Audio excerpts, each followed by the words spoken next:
Okay, so what's up everyone? So, I'll show you the best, I would say, the best ganking build in general, even as a solo player or in groups.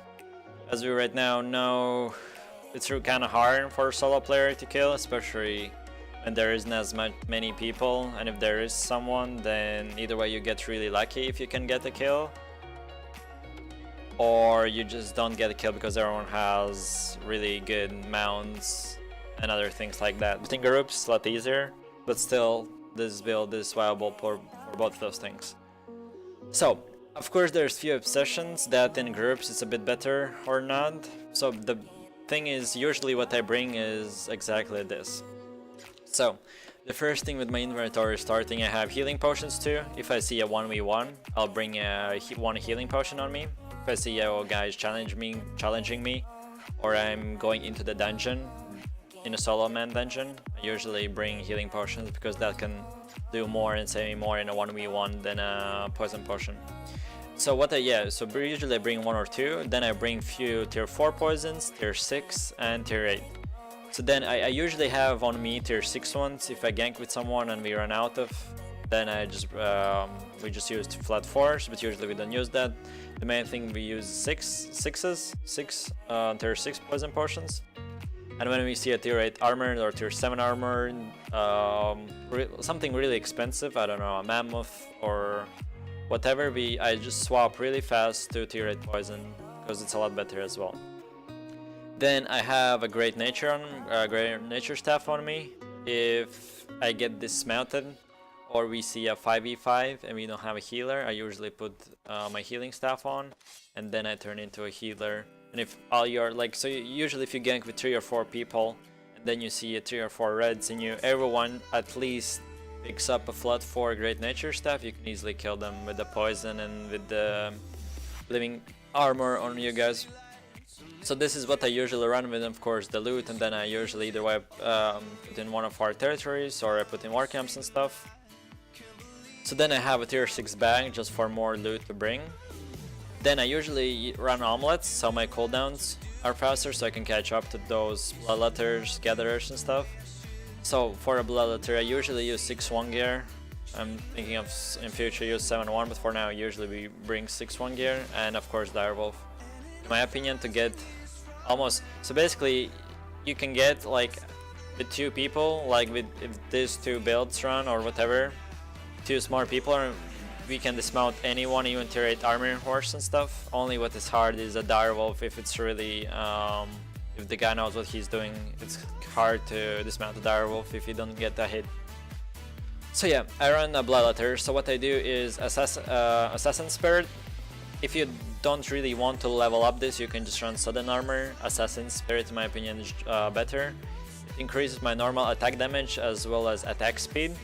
And when I get my 4 Qs, I can go ambush, so it's even more another invisibility if I need to get out of attack, out of something, or just kill someone better or whatever. I just get ambush for 3 seconds. And of course my damage and attack speed is really increased. Then I go for a dash just to get closer, and that's on 7 seconds, so every 7 seconds I just dash. That's really good. And then I get a legend stamp that is execution thing. So usually I use this on the horse to dismount and then to finish a guy. And then I use attack speed, so every 6 normal attacks I gain attack speed bonus for 30% for 3 seconds. So whenever I spam my Qs and Assassin Spirit, I basically get 24/7 this attack speed, so I can Q someone even for better 30%. Of course, if you don't level up, you just can use the deep cut that puts bleeding on them. I have my mage cal for that. So there's 2 options. Either way, you use a normal cal or whatever that is force field, or also purple ability that slows them a bit. I better like poison, just to poison their horse and dismount them even better, because the main thing is about dismounting and then catching up with the bloodletter. So then of course I use the aggression passives, just my damage is increased.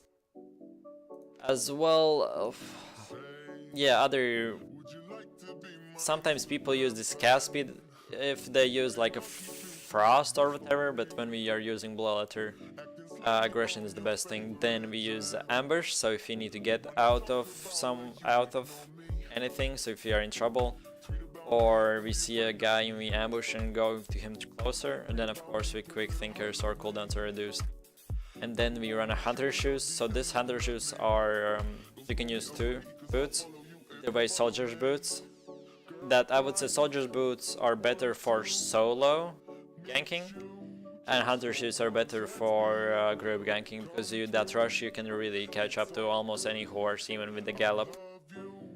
So that's really good. Of course, quick thinker. If you're in solo more and a bit smarter and stuff, you can use soldier's shoes that's in longer chase. It's a lot better.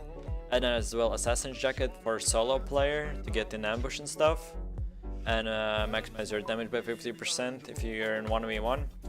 But then grave guard armor is also really good for a group if you need to pull someone back in. And then I use a mist color, so my cooldown modifiers are even lower, so I can basically, like, if someone also, usually people are smart gatherers and run a blood letter with the shield or with the torch or whatever, I still can catch up to them with my mist color, and with my build I can just basically catch up to any gatherer. And of course, yeah, direwolf I would say is minimum 6-1 gear right now. Of course, when you're in groups, the gear you can even run lower, but I would say direwolf's right now really needed if you want to dismount your 8 armor horse and stuff. And of cape as well, 6-1, so just because when I do my my W, my E, my energy already goes below 60 or 70, like you can see already 30% down. So that's why it's really important to have a good cape. And of course the cape doesn't matter really, but in the long run it helps you, as well the soldier's boot, so that's just few life improvements. So yeah, that's basically that. Appreciate everyone for watching, hope you enjoy. The next video will be about ZVZ build, so turn into that tomorrow. As well, I'll try to keep streaming even more and more daily, or what right now I'm doing, and then just do like ganking streams and stuff, and then just put clips and upload to YouTube like a ganking montage or whatever, where we gank with this build and with the other builds. So that's that. If you have any questions, let me know, as well as any suggestions for future videos. Appreciate everyone for watching, turn into my streams, and peace out.